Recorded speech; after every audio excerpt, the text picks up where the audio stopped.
Nah, hadirin jamaah yang dimuliakan Allah Subhanahu wa taala, jadi 7 ya prinsip atau realisasi daripada sifat sidik yang ini sudah terbukti dilakukan oleh Rasulullah SAW. Yang pertama yaitu ruhnya ketauhidan kepada Allah. Yang kedua adalah kejujuran. Yang ketiga adalah peace of mind, jiwa yang tenang. Yang keempatnya adalah sabar yang produktif dan dinamis. Yang kelimanya adalah penuh kesyukuran. Yang keenamnya adalah halal oriented, selalu ingin yang halal. Yang ketujuhnya istiqomah. Insya Allah kalau kita melakukan ini akan mengkristal dalam diri kita, bahkan dalam diri siapapun yang melakukan ini, maka akan menimbulkan personal excellence, yaitu sifat sidik ada dalam diri kita. Bismillahirrahmanirrahim. Assalamualaikum warahmatullahi wabarakatuh. Alhamdulillahirabbil alamin wa bihi nasta'inu ala umuri dunya wal din. Wassalatu wassalamu ala asrofil anbiya'i wal mursalin sayyidina Muhammadin wa ala alihi wa sahbihi ajma'in. Wa ya rabbi israh li sadri wa yassir li amri wa hlul 'uqdatam min lisani yafqahu qawli, amma ba'd. Puji dan syukur seraya kita panjatkan kehadirat Allah Subhanahu wa taala. Salawat dan salam semoga tercurah limpahkan kepada junjungan kita Nabi besar Muhammad sallallahu alaihi wasallam. Tak lupa kepada keluarganya, sahabatnya, para tabi'in, atba tabi'in, mudah-mudahan sampai kepada kita sebagai umatnya. Amin ya Allah ya rabbal alamin. Hadirin jamaah yang dimuliakan Allah Subhanahu wa taala, kita akan melanjutkan terkait dengan manajemen dan leadership Rasulullah Shallallahu Alaihi Wasallam, diambil dari sifat yang wajib di Rasul. Sifat yang wajib di Rasul itu 4. Yang pertama adalah sidik, yang kedua adalah amanah, yang ketiga adalah patonah, yang keempat adalah tabligh. Di awal sudah disampaikan bahwa dalam prinsip manajemen dan leadership bahwa sifat sidik itu benar dalam perkataan, benar dalam perbuatan, maka akan menampilkan personal excellence. Melihat tagognya saja, melihat penampilannya saja sudah meyakinkan, sehingga orang itu percaya. Banyak pada masa Rasulullah Shallallahu Alaihi Wasallam yang ketika di belakang itu menghina, mau menganiaya, mau membunuh bahkan. Tetapi ketika sudah bertemu dengan Rasulullah Shallallahu Alaihi Wasallam, niatan-niatan jahat tersebut terbantahkan, karena ketika melihat wajahnya saja itu membuat orang terenyuh. Inilah personal excellence yang dihasilkan dari sifat sidiknya Rasulullah Shallallahu Alaihi Wasallam. Kita bisa bayangkan bagaimana keadaan psikologis pada waktu itu. Umar bin Khattab, orangnya yang garang, yang terkenal bahwa dia itu adalah seorang pendekar. Setiap ada kejadian keributan biang keroknya beliau, Orang Sunda bilang tukang bobok, tukang tarok, tukang nyengsatkeun analog gitu ya. Ya bahkan anaknya sendiri kan dalam sejarah dikubur hidup-hidup. Ya saking memang kelamnya beliau begitu.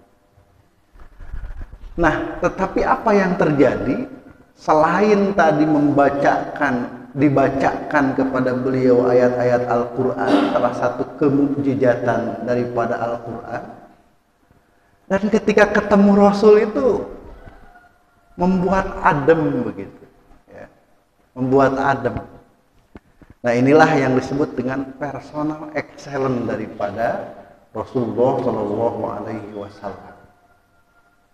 Dan bisa dibayangkan dulu ada salah satu musuh beliau itu di kebun kurma, lalu ada yang datang dengan membawa senjata ya, datang dengan membawa senjata.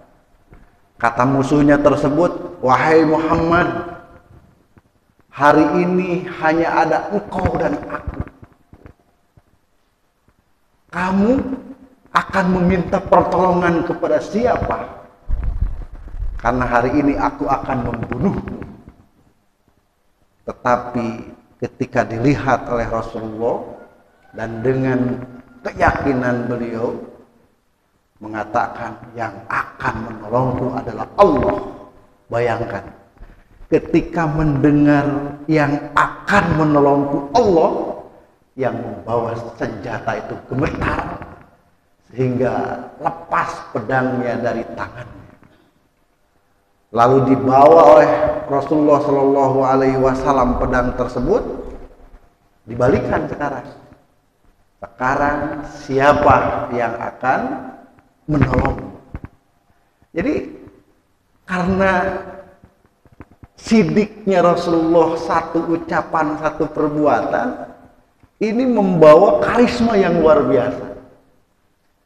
Begitupun dalam leader, ya, dalam leadership seorang manajer dan lain sebagainya di sebuah perusahaan. Ketika kita sudah tahu bahwa apa yang diucapkannya suatu kebenaran, apa yang diucapkannya jauh dari kebohongan, apa yang diucapkannya jauh dari kelicikan, maka ini akan memberikan power, bahkan full power ketika berbicara. Nah, hadirin jamaah yang dimuliakan Allah Subhanahu wa taala, aplikasinya yang sudah disampaikan di awal itu adalah kejujuran, ya, atau honest itu kejujuran. Nah, ternyata ketika kita memang benar-benar jujur, kita ini dalam melakukan segala sesuatu, contohlah dalam sebuah perusahaan, kita diberikan amanah, ya, diberikan satu proyek, dan proyek itu dilakukan dengan sebaik-baiknya. Ketika kita diberikan job, lalu kita lakukan dengan sebaik-baiknya. Terus kita disuruh untuk melobi begitu, dan kita lakukan dengan sebaik-baiknya dan sukses. Satu persatu itu dilakukan dengan sebaik-baiknya, akhirnya bisa sukses. Maka ini akan menjadikan diri kita tadi, wah benar, ini mempunyai sifat yang baik, yaitu jujur. Nah, hadirin jamaah yang dimuliakan Allah Subhanahu wa taala, ternyata ya, dari sifat sidik ini yang menjadi ruhnya adalah ketauhidan. Ya. Jadi yang menjadi ruhnya itu adalah ketauhidan. Mengapa? Pertama, jelas dalam Al-Quran, kabura maqtan indallahi an taqulu ma la taf'alu. Kebencian amat besar di sisi Allah, orang yang mengatakan A tapi pekerjaannya B, orang yang mengatakan C pekerjaannya D, dan lain sebagainya. Ya, artinya tadi satu kata, satu perbuatan. Satu kata atau kata-katanya manis, perbuatannya pun manis. Karena banyak saat ini perkataannya gula atau perkataannya madu, tapi perbuatannya racun. Kan ditanya dulu kan, madu di tangan kananmu, racun di tangan kirimu gitu. Aku tak mau apa yang akan kau berikan padaku. Berarti ini kolonial semua. Sebab lagu itu lagu lama. Hadirin jamaah yang dimuliakan Allah Subhanahu wa taala. Keyakinan dan keesaan terhadap Allah, meyakini keesaan Allah ini yang menjadi ruhnya. Ya. Jadi contoh ginilah. Kalau Anda dipanggil ketika ada kejadian di sebuah perusahaan itu, dipanggil oleh pimpinan kita, kira-kira aya deg-degan tuh gitu. Aya naon ya euy, urang dipanggil, pasti itu suka ada ya. Tetapi kalau diri kita sidik gitu, benar, tenang we. Apa yang memberikan diri kita ketenangan? Pertama, kita menjalankan sesuai SOP. Kita telah melaksanakan yang benar. Kalau toh ada kesalahan, ya akui saja kan gitu. Tetapi yang menjadi ruhnya, mengapa kita tenang itu tadi, bahwa kita bekerja, yang kita lakukan itu semata-mata karena Allah gitu. Jadi kita bekerja semata-mata karena Allah. Bukan kita kerja karena ada supervisor misalnya, atau kalau seorang tukang tembok karena ada mandor gitu. Kan hari ini kebanyakan begitu pekerjaan itu. Lamun aya mandor nongkrongan, wah semangat kan. Lamun nembok tema atau ngaduk semangat begitu. Tapi gak ada mandor, leha-leha. Nah ini berarti bukan ketauhidan nilainya. Kalau kita nilainya ketauhidan, aya mandor, teu aya mandor, pekerjaannya ya begitu. Ada yang melihat manajer kita atau supervisor kita atau pimpinan kita, tidak dilihat pun ya sama pekerjaan kita. Ini yang harus ditanamkan, bahwa kita semata-mata bekerja itu adalah lillah.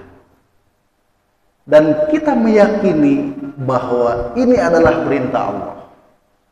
Maksudnya ketika kita mencari nafkah itu kan diperintahkan oleh Allah.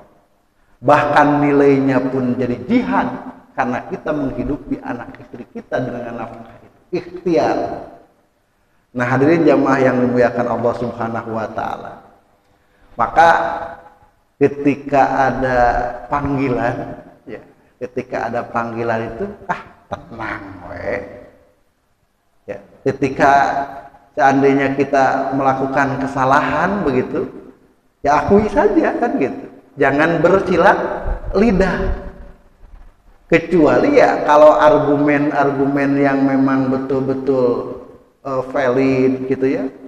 Alasan-alasan yang memang itu untuk kebaikan gak masalah. Tapi untuk kita agar ya terhindar, terselamatkan itu yang gak masalah ya. Nah hadirin jamaah yang dimuliakan Allah Subhanahu wa taala, jadi memang yang menjadi ruh kenapa sidik, kenapa benar, karena kita dinilai oleh Allah, maka ruh dari semua itu adalah nilai ketauhidan. Kita jujur ya karena Allah, ya. Dan juga kemarin pernah disampaikan bahwa sabar yang produktif ya sabar juga karena Allah, bukan karena malu dengan pimpinan, malu dengan keluarga, malu dengan tetangga, malu dengan yang lain. Sabar, isbiru. Wah, kita diperintahkan sabar, perintah Allah. Jadi semua muaranya kepada Allah Subhanahu wa taala. Nah, hadirin yang dimuliakan Allah Subhanahu wa taala, ketika kita mengaplikasikan sifat sidik ini, maka akan timbul peace of mind, jiwa yang tenang. Ya tadi teh dipanggil ge keun we. Da urang mah teu ngalakukeun anu goreng gitu. Keun we da dalam pekerjaan ge saya mah sesuai SOP. Keun we da urang mah lain karena manusia melakukan itu, karena Allah gitu. Inilah akan mendatangkan jiwa yang tenang dalam diri kita. Kenapa tenang dalam diri kita? Ya karena semuanya pun bermuaranya kepada Allah. Gitu.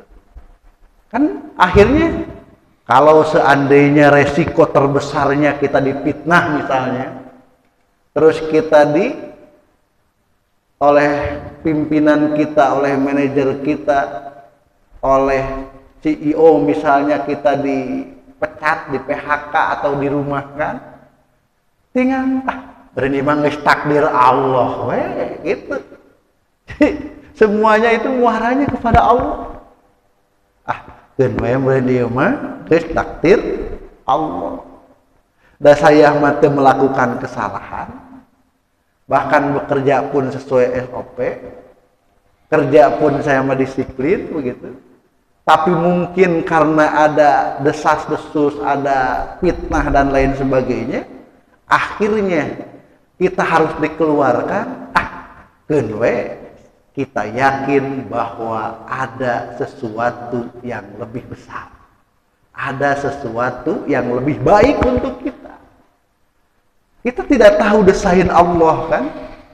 Mungkin ketika kita bekerja di tempat itu, ya kita banyak lalainya kepada Allah. Kita bekerja di tempat itu mungkin suasananya yang kurang baik begitu. Dan Allah akan menempatkan kita di tempat yang lebih baik. Kita serahkan semuanya kepada Allah. Ini ya yang disebut dengan akan mendatangkan ketenangan. Gitu. Jadi dari sifat sidik saja yang memang ini sudah terbukti dilakukan oleh Rasulullah Shallallahu Alaihi Wasallam, maka akan menjadikan jiwa yang tenang atau peace of mind. Ya. Nah, Rasulullah Shallallahu Alaihi Wasallam pun begitu.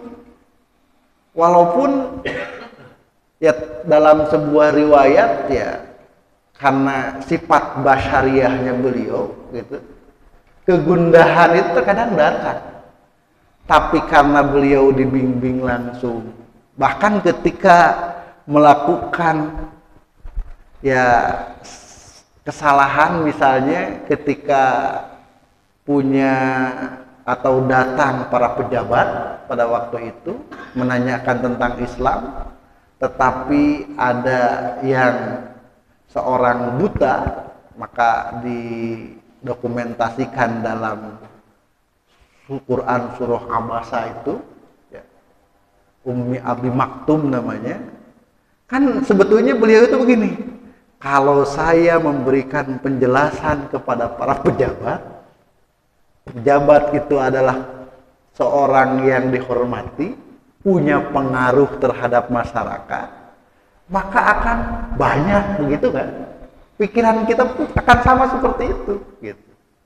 Tetapi ketika beliau melakukan itu dan mencuekkan orang yang buta yang akan menanyakan tentang Islam, akhirnya ya ditegur langsung. Nah, inilah bedanya kita dengan Rasulullah Shallallahu Alaihi Wasallam, karena beliau itu maksud, beliau terus dibimbing begitu.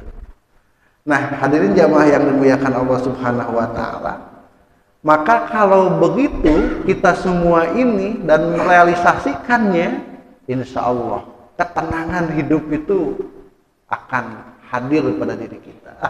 Keun we da urang mah dikitu kieukeun we ku Allah. Ya, diberikan pekerjaan ini lakukan dengan tanggung jawab. diberikan amanah ini, lakukan dengan sebaik-baiknya. Karena kita semua muaranya adalah Allah Subhanahu wa taala dan semua adalah by design daripada Allah Subhanahu wa taala. Nah, hadirin jamaah yang dimuliakan Allah Subhanahu wa taala.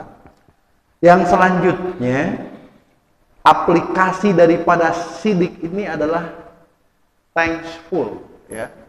Jadi kesyukurannya itu sangat luar biasa. Disebut dengan penuh kesyukuran.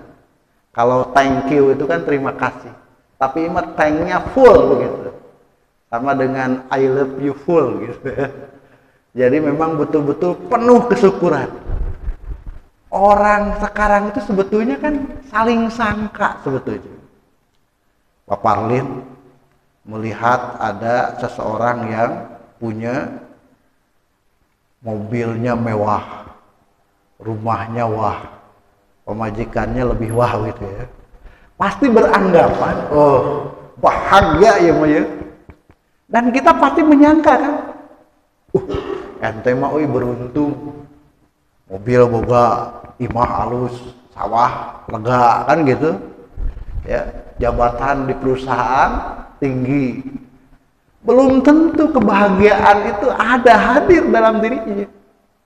Saya yakin semua yang hadir di sini punya problem masing-masing yang akan mendatangkan kesedihan, yang akan mendatangkan kegaduhan, yang akan mendatangkan diri kita ini susah payah begitu. Saya yakin begitu. Tapi kalau dilihat dari wajah-wajahnya, saya yakin tidak jauh seperti itu. Nah, hadirin jamaah yang dimuliakan Allah Subhanahu wa taala. Maka ketika kita semua ya penuh dengan kesyukuran kepada Allah Subhanahu wa taala, justru orang yang bersyukurlah orang yang paling bahagia. Orang yang bersyukurlah orang yang paling kaya begitu. Mengapa? Ya silih sangka itu ginilah. Kalau kita kerja di sebuah perusahaan, bagian satpam misalnya, security, kan kita beranggapan ya, aduh, satpam mah pertama harus mengamankan lokasi. Belum lagi kalau seandainya ada dari Karang Taruna, harus membackup. Belum lagi banyak proposal yang datang, minta bantuan, ada LSM. Terus harus mengkondisikan agar para pekerja ini datang. Harus mengkondisikan mobil masuk aman. Harus mengetahui siapa yang masuk, nomor mobilnya berapa, kan gitu. Aduh, loba teuing euy pagawean teh urang mah, kan gitu. Nah, ini kan tidak bersyukur.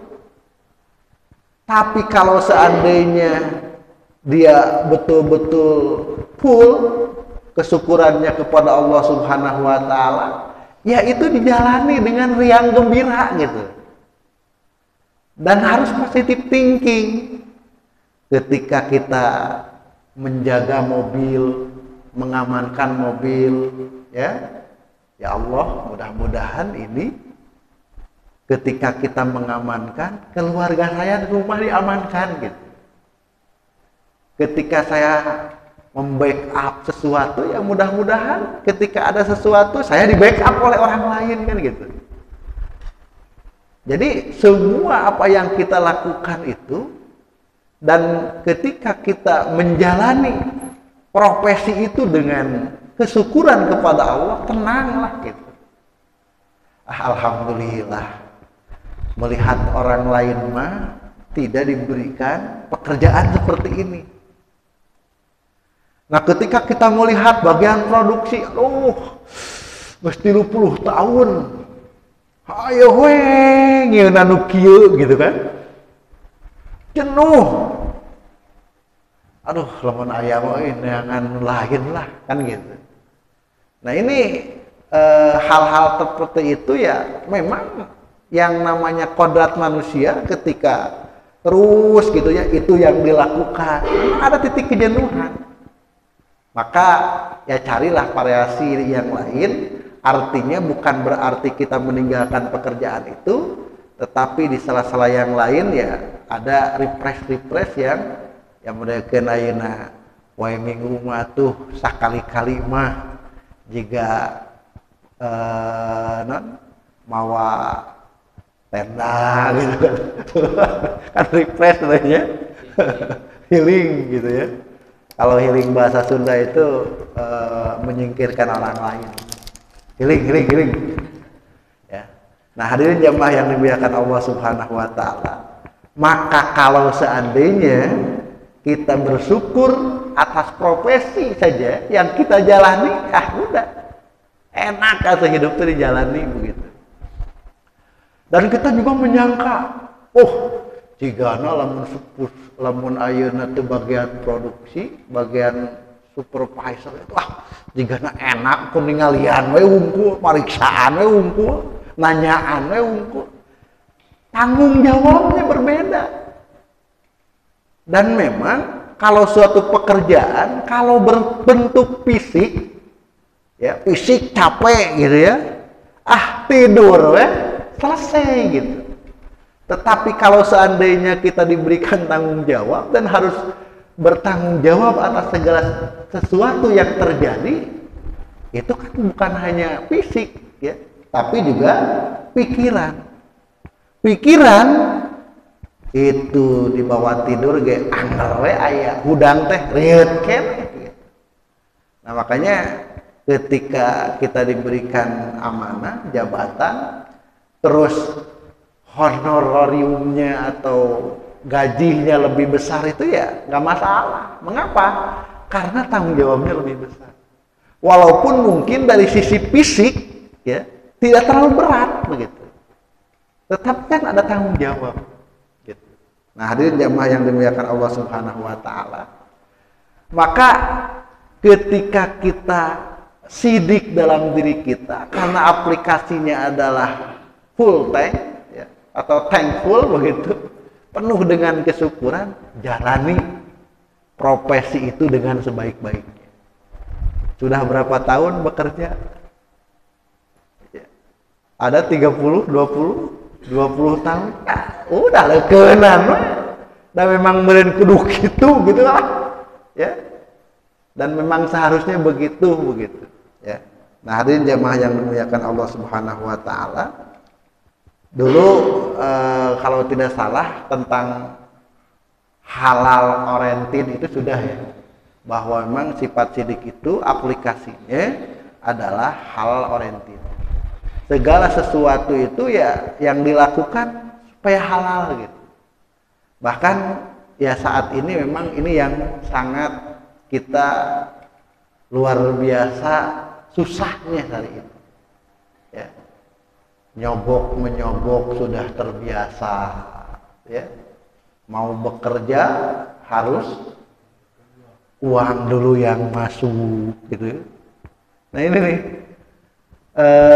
pokoknya kalau kita sidik benar karena memang ruhnya adalah ketauhidan kepada Allah dan kita merasa dipantau oleh Allah, kita merasa bahwa diri kita itu betul diaping, dibimbing terus gitu ya, maka ini memang harus hati-hati.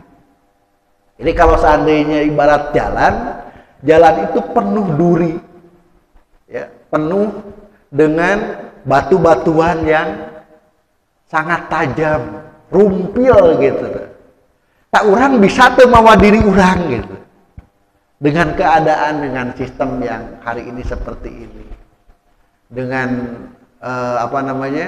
kebiasaan atau adat istiadat yang memang sudah mendarah mendaging seperti itu gitu. Ya. Nah, ini hadirin jamaah yang dimuliakan Allah Subhanahu wa taala. Tapi komitmen bagi mereka yang sidik, komitmen mereka yang betul-betul melakukan sifat ini, maka itu bisa diantisipasi. Pokoknya saya mah walaupun saeutik nu penting halal.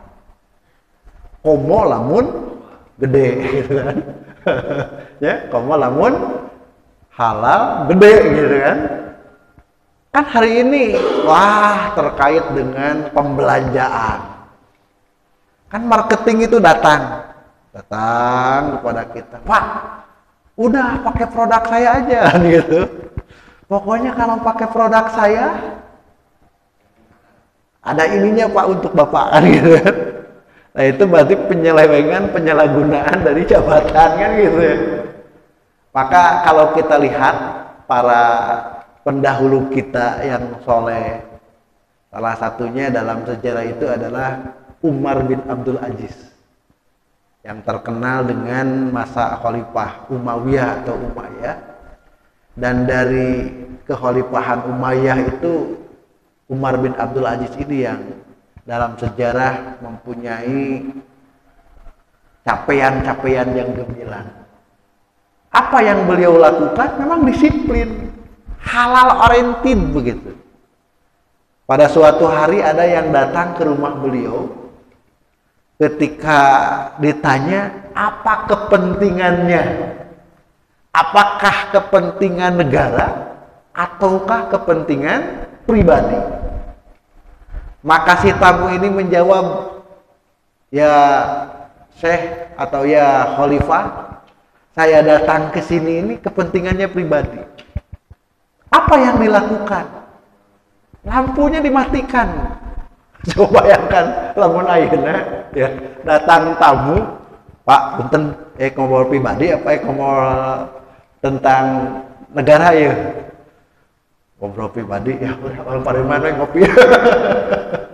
Jadi ngopi nanti di Pareman gitu lampu nanti ditanya kunaon di Pareman? Ya mah listrik negara. Ya. Jadi memang rancu kalau sekarang ya.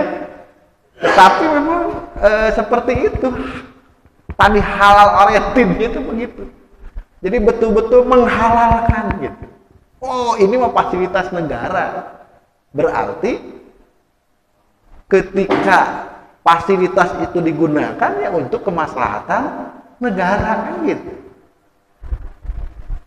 Artinya apa?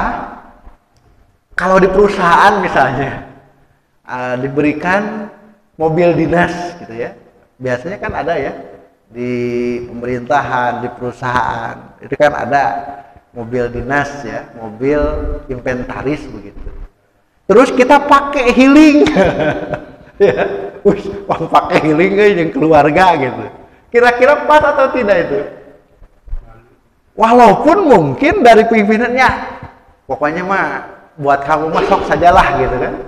Tetapi secara inti kan sebetulnya itu untuk kepentingan perusahaan, bukan untuk kepentingan pribadi. Walaupun ada salah satu yang menghubungkan. Oh, kalau dikasih healing dengan keluarga, maka akan membuat semangat lagi kan gitu ya. Memang ada seperti itu. Tetapi ya sesuaikanlah alokasinya gitu. Sesuaikan dengan alokasinya. Ini halal oriented. Jadi kita sekecil apapun menginginkan dari pekerjaan kita ini, dari fasilitas yang difasilitasi oleh kita, ya ingin agar halal. Karena penelitian sudah banyak di opini ya, di koran-koran, bahkan Kiai Marco juga pernah menulis, ada efek yang sangat luar biasa ketika kita memberikan nafkah dari sesuatu yang tidak halal.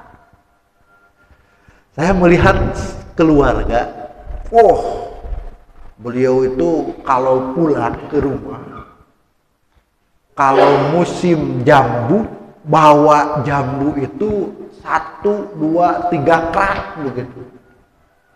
Ya, bawa keratan lah gitu. Kalau musim buah, bawa beberapa kerat begitu buah. Pokoknya kalau musim buah-buahan itu dia bawa. Ketika ditanya apa profesinya, oh dia itu profesinya di bagian timbangan deh. Kan dulu mah ketika ada muatan lebih begitu, itu kan diturunkan gitu. Kemudian Kayak efek gitu ya. Akhirnya apa yang terjadi? Terus ketika apa namanya acara dangdutan misalnya, selalu tampil. Bari kita tanya nyawer. Ya, ketika ada acara-acara dangdutan nyawer gitu. Ya. Wah, pokoknya terkenal lah gitu. Punya anak 3. Saya tidak akan sebutkan siapa dan orang mana kan gitu, sebagai contoh bagi kita semua. Yang 3-tiganya ini padahal uang banyak, ciri uang banyak, lamun dangdutan sok merewe duit gitu ke artis, ya kan? Terus cirinya dia itu banyak sesuatu, ya setiap ada buah-buahan penuh, kadang ayah hayam gitu kan. Kadang ayah buah-buahan, kadang ayah sayur-sayuran, banyak lain gitu. Nah, 3-tiganya ini, wah, kalau dilihat dari sekolah saja, ya jangankan ngaji, sekolah gitu. Aing ngaji menges, sekolah saja, yang pertama itu lulus dari SMK itu bayar. Jadi SD-na tedaikeun sakola. Ya sakola pertama sakola daek gitu. Kade-kadena haroreang gitu ya. Setelah itu balang betong gitu. Paling aya ge ujian unggul gitu. Ya, ujian datang gitu. Pokoknya mah hese diatur. Sudah ujian, tempo ujian bayar. Ya, bahasa ini nyogok boleh ya. Nyogok lah. Beres tak SD, KSMP coba bayangkan, nggak mau dia sekolah SMP karena dipaksa-paksa, nyaman banyak uang dan lain sebagainya, kasih motor, ya kasih motor, kalah kak, bikin ulin kan gitu, terus malah mau main-main dan lain sebagainya, nah, jadi sekolahnya juga terbengkalai. Tahu-tahu kan dari rumah mah berangkat karena difasilitasi motor. Udah kelas 2, kelas 3-nya nggak bisa ujian. Mengapa nggak bisa ujian? Karena tidak memenuhi kehadirannya dan lain sebagainya. Bayar lagi gitu kan? Bisa ujian, lulus ujian. Lulusna oge bari jeung kudu bayar teh kan gitu. SMK sama seperti itu. Bahkan yang ketiga itu hanya sampai SMP begitu. Nah, hadirin jamaah yang dimuliakan Allah Subhanahu wa taala, memang ada efek domino terhadap sesuatu yang kita berikan kepada anak-anak kita yang halal dengan yang haram. Dan kalau seandainya biaya bagi terus punya efek juga terhadap kecerdasannya. Jadi lamun ayeuna asupan gizi mah gitu kan. Karena ia memerintah diberi asupan gizi yang baik, akhirnya punya efek terhadap wataknya. Dan beda kalau seandainya kita itu punya anak cerdas, itu murah biayanya. Punya anak bodoh, biayanya mahal. Punya anak cerdas, ketika SD, SMP, wah cerdas, juara terus. Mau dapat beasiswa kan gitu. Ya. Kuliah S1 beasiswa bahkan di luar negeri itu karena cerdas. S2-nya juga beasiswa murah. Coba bayangkan kalau seandainya yang bodoh, bahkan autis gitu ya. Wah, mahal itu. Pak, sekolah boleh kata bu gurunya. Tapi mohon maaf Pak, di kami ini hanya menangani yang biasa-biasa, yang autis, yang ABK, anak kebutuhan khusus, maka harus ada guru khusus. Bayarannya terus aja yang beda. Pasti beda. Orang yang bodoh itu biayanya lebih besar. Dan efek dari itu adalah efek dari makanan yang kita berikan kepada mereka. Maka orang yang sidik itu adalah halal oriented. Yang diberikan kepada keluarga kita ada sesuatu yang terbaik. Sesuatu yang halalan thayyib. Dan yang terakhir, bahwa sifat sidik itu aplikasinya adalah istiqomah, yang artinya teguh dalam prinsip. Nah ini nih, ya, kita punya prinsip bahwa Islam itu adalah kafah. Kita punya prinsip bahwa Islam itu mengajarkan kebaikan. Kita punya prinsip bahwa ajaran Islam itu mengajarkan kejujuran. Kita punya prinsip bahwa dalam Islam itu kita diajarkan untuk berakhlak mulia. Ya, kita punya prinsip dalam Islam itu bahwa dilarang untuk korupsi. Kita punya prinsip diajarkan oleh Islam itu tidak boleh berbohong. Nah, prinsip-prinsip itu bagi yang sidik maka istiqomah, dipegang sekuat-kuatnya prinsip itu, maka dalam kehidupan sehari-hari hal-hal itu dilakukan dengan sebaik-baiknya sehingga mengkristal dalam dirinya bahwa personal atau pribadi yang excellent, sehingga orang melihat satu deg-deg pangadegna hungkul gitu, pagogna oge guys, meyakinkan orang. Nah, hadirin jamaah yang dimuliakan Allah Subhanahu wa taala, jadi 7 ya prinsip atau realisasi daripada sifat sidik yang ini sudah terbukti dilakukan oleh Rasulullah SAW. Yang pertama yaitu ruhnya ketauhidan kepada Allah. Yang kedua adalah kejujuran. Yang ketiga adalah peace of mind, jiwa yang tenang. Yang keempatnya adalah sabar yang produktif dan dinamis. Yang kelimanya adalah penuh kesyukuran. Yang keenamnya adalah halal oriented, selalu ingin yang halal. Yang ketujuhnya istiqomah. Insya Allah kalau kita melakukan ini akan mengkristal dalam diri kita, bahkan dalam diri siapapun yang melakukan ini, maka akan menimbulkan personal excellence, yaitu sifat sidik ada dalam diri kita. Itu saja yang bisa disampaikan pada saat ini. Mudah-mudahan ada manfaatnya. Allahumma muwaffiq ila aqwamit thoriq. Wassalamualaikum warahmatullahi wabarakatuh.